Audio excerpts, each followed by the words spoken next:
Sutra Teratai yang Menakjubkan. Bab 1 Pendahuluan. Sinvasyang Sutra Teratai episode 112. Kebajikan Buddha mahir dalam memasuki dunia yang tak terhingga. Kita belajar ajaran Buddha adalah untuk memahami segalanya. Sangat banyak hal yang tidak kita pahami. Kenapa tidak memahami? Karena ketidaktahuan. Ketidaktahuan membuat kita keliru dan tidak mampu meraih keleluasaan. Jadi kita belajar ajaran Buddha adalah untuk belajar sampai bagaimana kita dapat memahami dengan tuntas segala yang berurusan dengan manusia, masalah, benda, dan prinsip. Setelah memahaminya, maka batin akan merasa nyaman dan leluasa. Oleh karena itu, kita harus belajar untuk menjadi jelas dan mengerti. Sebelumnya kita telah membahas kebajikan dari Buddha. Kebajikan, beliau telah memperoleh 10 gelar dengan sempurna. Sebelumnya telah dibahas, sempurna dalam kebijaksanaan dan perbuatan. Sempurna dalam kebijaksanaan dan perbuatan artinya, kita dengan jelas datang dan pergi, benar-benar leluasa. Dilengkapi dengan 3 jenis pengetahuan atau Triwidya. Ini merupakan kebajikan. Kebajikan adalah sesuatu yang diperoleh dari pelatihan diri. Sesuatu yang diperoleh adalah kebajikan.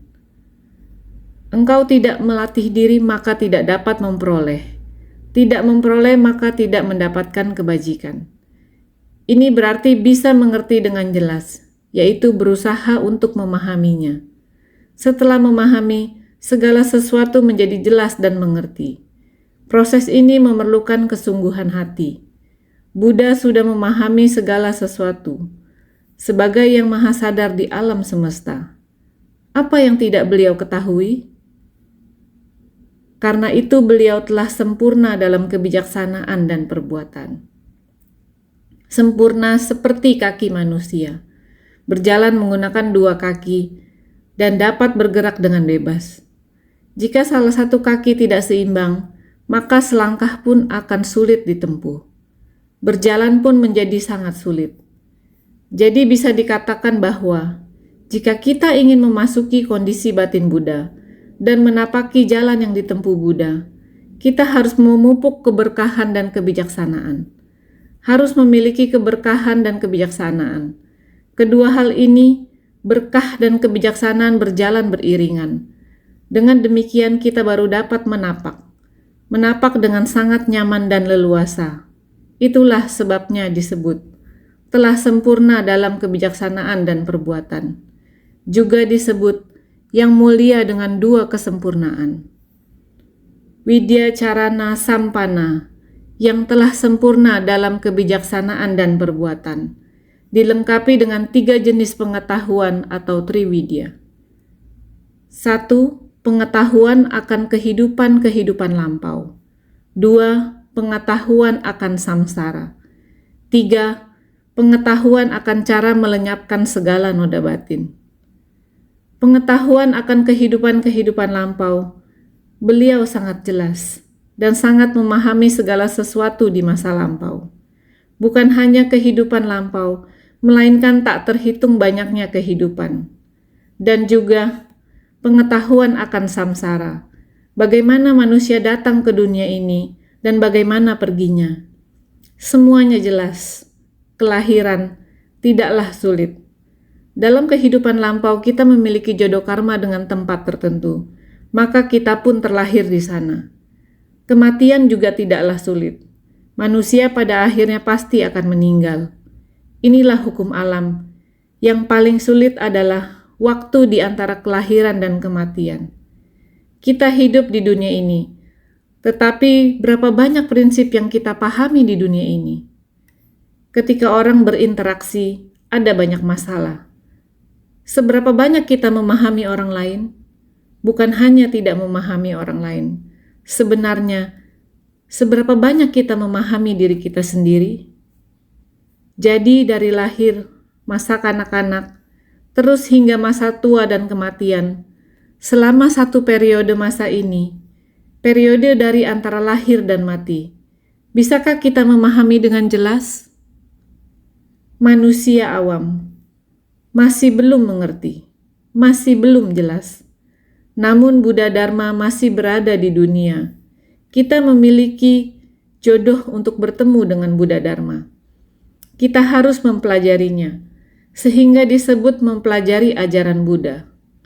Mempelajari ajaran Buddha dan mempraktikkan Dharma yang dibabarkan oleh Buddha.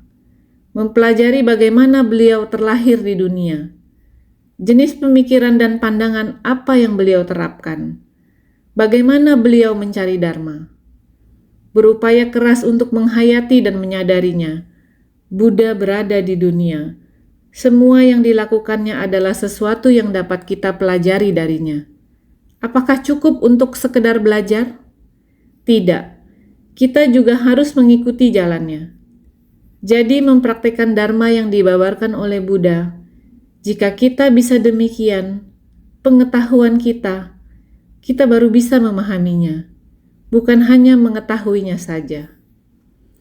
Orang Tiongkok menciptakan karakter kata China. Sungguh menakjubkan. Tahu adalah mengetahui. Hanya mengetahui saja. Apakah hanya tahu saja? Kita perlu memahami secara jelas. Karena karakter dari tahu, di bawahnya diletakkan kata matahari. Oleh karena itu, mengetahui dengan sangat jelas dan menyeluruh. Pengetahuan adalah tahu bagaimana membedakan yang benar dan salah. Dapat membedakan prinsip kebenaran dan hal-hal duniawi. Dapat memahami masa lampau, masa sekarang dan segala sesuatu di masa sekarang, dan masa mendatang dan segala prinsip kebenaran di masa mendatang. Buddha dapat membedakan semua ini dengan sangat jelas. Bukan hanya pengetahuan akan kehidupan-kehidupan lampau, juga bukan hanya pengetahuan akan samsara di masa sekarang, bukan hanya memahami tentang ini saja. Kebijaksanaan Buddha yang menyeluruh, masih ada pengetahuan akan cara melenyapkan segala noda batin. Sekarang batin kita dipenuhi oleh noda batin. Noda batin adalah kebocoran. Noda batin yang kita miliki di masa lalu, apakah telah kita lenyapkan?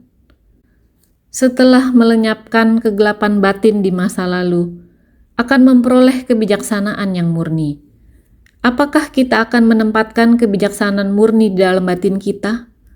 Sebuah kerisauan setelah memperoleh sedikit dharma sungguh tidak mudah. Saya telah memahaminya. Saya akan mengubahnya. Saya akan bertobat akan hal yang dilakukan di masa lalu.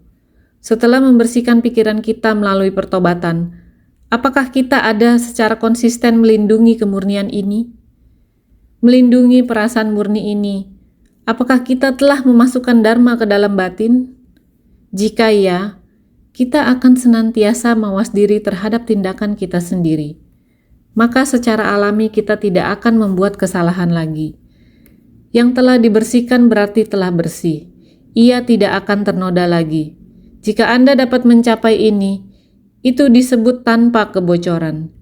Jika tidak peduli seberapa banyak Anda mencapai dharma, atau berapa banyak ajaran yang Anda dengar, setelah mendengarnya, sudah tahu. Tetapi kita tidak memahaminya dengan sepenuhnya. Telah mengerti, saya introspeksi diri, saya bertobat. Akan tetapi dengan cepat kembali ke batin makhluk awam. Ini disebut dengan kebocoran. Oleh karena itu, Buddha yang tercerahkan, beliau memiliki pengetahuan akan cara melenyapkan segala noda batin. Semua penderitaan telah dihilangkan. Mereka tidak akan kembali ke kotoran batin.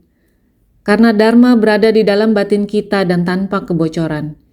Ini disebut pengetahuan akan cara melenyapkan segala noda batin. Pengetahuan semacam ini, 3 pengetahuan itulah kebajikan. Jika tidak melalui pelatihan diri, tidak memperoleh Dharma ini, bagaimana mungkin bisa mencapai pengetahuan ini? Maka dengan berlatih akan memperoleh pencapaian. Secara alami akan muncul kebajikan. Kebajikan ini adalah kebijaksanaan yang jelas atau terang. Pengetahuan, kebijaksanaan untuk membedakan. Dengan kebijaksanaan membedakan, kita mampu membedakan benar dan salah di dunia ini. Karena itu sering dikatakan, di zaman yang besar dibutuhkan kejelasan akan benar dan salah. Untuk dapat memahami benar dan salah yang besar, maka kita harus memiliki pengetahuan akan cara melenyapkan segala noda batin. Bila semua kerisauan telah disingkirkan, barulah kita mampu untuk di zaman yang besar ini memahami apa yang benar dan apa yang salah. Kita baru bisa menjadi benar-benar jelas. Jadi ini sangatlah penting. Jika mampu mencapai keadaan demikian, maka kita akan memahami dengan jelas diri sendiri dan orang lain beserta seluruh jalinan sebab akibat kehidupan lampau. Kita akan dapat mengetahui dengan sangat jelas antara engkau dan aku, jalinan karma apa yang pernah terjalin dalam kehidupan-kehidupan lampau. Di dunia manusia, hubungan antar manusia dan permasalahan sangatlah rumit. Jelas-jelas satu keluarga berubah menjadi bermusuhan. Jelas-jelas orang tua dan anak, perasaan orang tua dan anak, tetapi tidak berbakti, durhaka, membunuh ayah dan mencelakai ibu. Kerumitan hidup manusia yang semacam ini sebenarnya karena apa? Ini semua adalah jalinan jodoh pada kehidupan lampau. Itulah mengapa saya mengatakan kepada semua orang, saat kita menghadapi orang dan menangani masalah, kita harus sangat berhati-hati. Yang lalu kita tidak tahu, tetapi kita harus menggenggam di masa kini, membina hubungan yang baik dengan orang.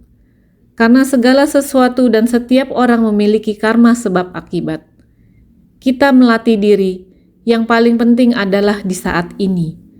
Saat ini segala sesuatu yang kita lakukan, kita harus sepenuhnya sangat jelas dan menyadarinya. Tidak menjadi bingung. Inilah yang dimaksud dengan yang telah sempurna dalam kebijaksanaan dan perbuatan. Sempurna dalam kebijaksanaan dan tindakan. Selain mampu mencapai pembebasan paling akhir dari jalinan jodoh di kehidupan masa lampau, kita juga dapat mencapai pembebasan paling akhir dari segala fenomena dharma dengan kebocoran.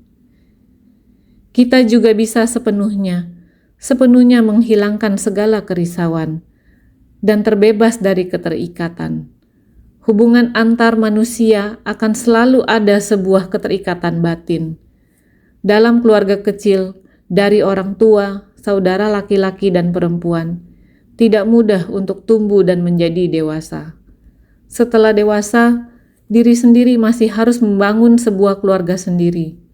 Keluarga ini kembali membawa sebuah keterikatan. Suami istri, anak laki-laki dan perempuan, serta orang tua dan saudara kandung. Batin yang mengkhawatirkan semacam ini, jalinan jodoh yang baik maupun buruk, akan saling menarik dan mengikat satu sama lain. Kemudian berlanjut lagi, membentuk keluarga berikutnya. Tetap ada keterikatan dan kekhawatiran. Begitu banyak kekhawatiran, selain keterikatan dengan keluarga sendiri, demi kehidupan, di kerumunan orang banyak menciptakan begitu banyak karma, tiada habisnya. Jadi kita telah mengetahui bahwa di masa lampau setelah menjalin segala sebab dan akibat, kita harus bagaimana agar selalu kekhawatiran benar-benar berakhir, untuk mencapai pembebasan paling akhir dari segalanya kebocoran semacam ini. Maka harus memiliki pengetahuan ini.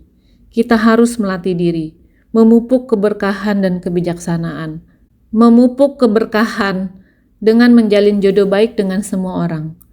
Orang-orang membantu pencapaian pelatihan diri kita. Jangan ada orang yang merintangi pelatihan diri kita. Ini merupakan keberkahan kita. Kebijaksanaan, yakni pengetahuan. Anda harus bisa membedakan atau memilah segala sesuatu. Masa lampau, saat ini dan masa yang akan datang, kita haruslah sangat jelas, memiliki pengetahuan, memiliki kebijaksanaan, memiliki pengetahuan untuk memilah, memiliki kebijaksanaan akan kesetaraan. Kita memahami segalanya dengan jelas. Dengan demikian kita dapat mencapai kesempurnaan pemahaman, yaitu memahami sepenuhnya hingga tuntas. secara alami kita akan dapat terbebas dari segala fenomena dharma dengan kebocoran. Dari segala kerisauan, adanya keterikatan, terbelenggu dan terjerat, terikat, semuanya lenyap sepenuhnya. Inilah mengapa harus memupuk keberkahan dan kebijaksanaan. Berharap orang-orang yang bersama dengan kita merupakan orang yang menyempurnakan berkah dalam melatih diri. Jalinan jodoh yang baik, kita tidak akan merintangi orang lain. Kita tidak terpisahkan dari orang banyak. Jangan mengira dengan meninggalkan keluarga dan memutuskan tali kasih duniawi atau memasuki kehidupan monastik berarti meninggalkan kerumunan orang banyak. Tidak demikian. Kita harus memasuki kerumunan dari orang-orang yang lebih banyak dan lebih banyak lagi. Meninggalkan keluarga kecil untuk memasuki keluarga besar Tathagata. Keluarga Tathagata terletak pada kerumunan orang banyak. Di dalam kerumunan orang banyak, orang-orang menyempurnakan kita. Ini disebut sebagai berkah kebajikan. Bukan hanya berkah kebajikan, kita juga membutuhkan kebajikan dari kebijaksanaan. Oleh karena itu, kita harus memupuk berkah dan kebijaksanaan secara bersamaan. Ini juga disebut sebagai yang telah sempurna dalam kebijaksanaan dan perbuatan. Harus merealisasikan segala buah pencapaian tanpa kebocoran. Pikiran kita sangat jelas, tidak ada lagi rintangan lain, tidak ada kerisauan sedikit pun. Betapa indahnya kondisi ini, kondisi batin tenang dan hening, memahami dengan sepenuhnya. Inilah yang telah sempurna dalam kebijaksanaan dan perbuatan. Widya Carana Sampana, yang telah sempurna dalam kebijaksanaan dan perbuatan, memiliki 3 jenis kebajikan. Mampu memahami dengan jelas akan segala jalinan karma dari kehidupan sebelumnya pada diri sendiri dan orang lain. Mencapai pembebasan paling akhir dari segala fenomena dharma dengan kebocoran.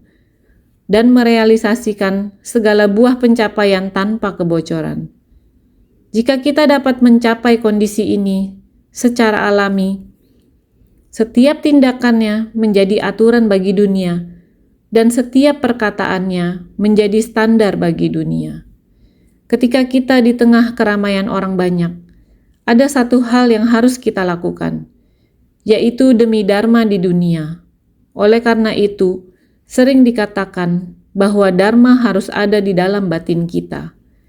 Tidak hanya batin kita yang harus memiliki dharma, tetapi saat kita berada di alam semesta yang luas ini, saat melangkah ke seluruh penjuru dunia, kita semua harus memiliki dharma yang benar. Bahkan kita harus setiap perkataan menjadi standar bagi dunia. Inilah yang disebut sebagai pedoman, bukan sekedar bicara sembarangan. Apa yang kita ucapkan adalah prinsip kebenaran. Setiap kalimat menjadi standar bagi dunia. Inilah yang disebut hukum, baik dalam melakukan sesuatu maupun dalam berbicara. Semuanya merupakan hukum dunia, dharma yang benar dan pedoman bagi dunia. Inilah yang disebut hukum. Kehidupan kita harus berada dalam batas-batas hukum ini. Inilah yang disebut sebagai jalur dharma. Untuk menjadi sempurna dalam kebijaksanaan dan tindakan, kita harus lebih bersungguh hati untuk menghayati. Bagaimana yang mulia Buddha yang memiliki berkah dan kebijaksanaan berjalan keliling dunia untuk menyelamatkan semua makhluk. Selanjutnya adalah Sugata yang telah pergi dengan baik. Sugata berarti datang dan pergi dengan penuh kebebasan atau tanpa rintangan. Sugata yang telah pergi dengan baik. Buddha mahir dalam memasuki dunia yang tak terhingga dan membabarkan dharma dengan mengikuti keinginan hati dari para makhluk. Kebijaksanaan Buddha di antara para makhluk, meskipun para makhluk sangat banyak kerisauan. Berbagai macam rintangan sangat banyak. Akan tetapi Buddha bisa masuk dan keluar dengan bebas dan leluasa. Di dalam kerumunan orang banyak, tidak ada rintangan. Terbebaskan di dalam kerumunan orang banyak, juga tidak ada rintangan. Tidak peduli kondisi apapun, beliau datang dan pergi dengan leluasa dan bebas. sehingga disebut kembali ke dunia dengan perahu welas asihnya, yakni Sugata yang telah pergi dengan baik. Datang ke alam manusia untuk melakukan apa? Yakni mahir dalam memasuki dunia yang tak terhingga dan membabarkan dharma dengan mengikuti keinginan hati dari para makhluk. Karena batin para makhluk benar-benar nafsu keinginannya sangat banyak. Beliau mau menampakkan wujudnya di dunia, mengikuti kehidupan alam manusia untuk hidup. Jadi Pangeran Siddhartha di 2000 lebih tahun yang lalu lahir di dalam istana, tumbuh dewasa di dalam istana, menerima pengajaran, kemudian sama dengan ajaran duniawi. Ayahandanya membutuhkan dia untuk berkeluarga, menikahi istri dan mempunyai anak. Inilah ajaran duniawi, keinginan hati dari para makhluk. Beliau tahu bahwa keinginan hati ini adalah seperti ini, kemudian menampakkan wujud dan melatih diri. Tidak melewati jalan pelatihan diri ini, maka beliau tidak akan memiliki kesempatan untuk tercerahkan. Sebenarnya sangat jelas dan sadar, beliau sudah mencapai kebuddhaan pada tak terhitung kalpa lalu. Datang dan pergi secara leluasa dan bebas, tidak ternoda. Maka beliau pada saat ini, walaupun pada kehidupan ini datang ke dunia, meskipun memiliki keluarga akan ada kekhawatiran, namun tetaplah manusia agung, secara jelas dan sadar melepaskan semuanya. Demikianlah pembebasan itu, meninggalkan keluarga untuk kemudian menemukan sebuah jalan. Setelah mencapai pencerahan, beliau bisa kembali ke tengah orang banyak untuk membimbing mereka, menuntun mereka ke arah yang benar. Inilah Sugata yang telah pergi dengan baik, yang datang dan pergi dengan leluasa dan bebas. Singkat kata, dalam kehidupan ini bagaimana baru bisa sangat bebas? Bagaimana agar bisa mencapai pembebasan? Harus memiliki kedua-duanya, baik keberkahan maupun kebijaksanaan. Harus juga dilengkapi dengan 3 jenis pengetahuan. Inilah praktek kebajikan dari Buddha. Oleh karena itu, kita semuanya harus senantiasa berada di tengah orang banyak di dunia ini. Apakah itu waktu, ruang, dan hubungan antar manusia? Kita harus senantiasa memahami prinsip kebenaran ini. Dengan sesama harus menjalin jodoh yang baik. Barulah di antara kita tidak ada rintangan, tidak terhalangi, sehingga setiap orang dapat berhasil dalam pembinaan diri dan membuat kita dapat memahami sepenuhnya tanpa rintangan. Disinilah kita harus bekerja keras. Oleh sebab itu, setiap orang harus senantiasa bersungguh hati.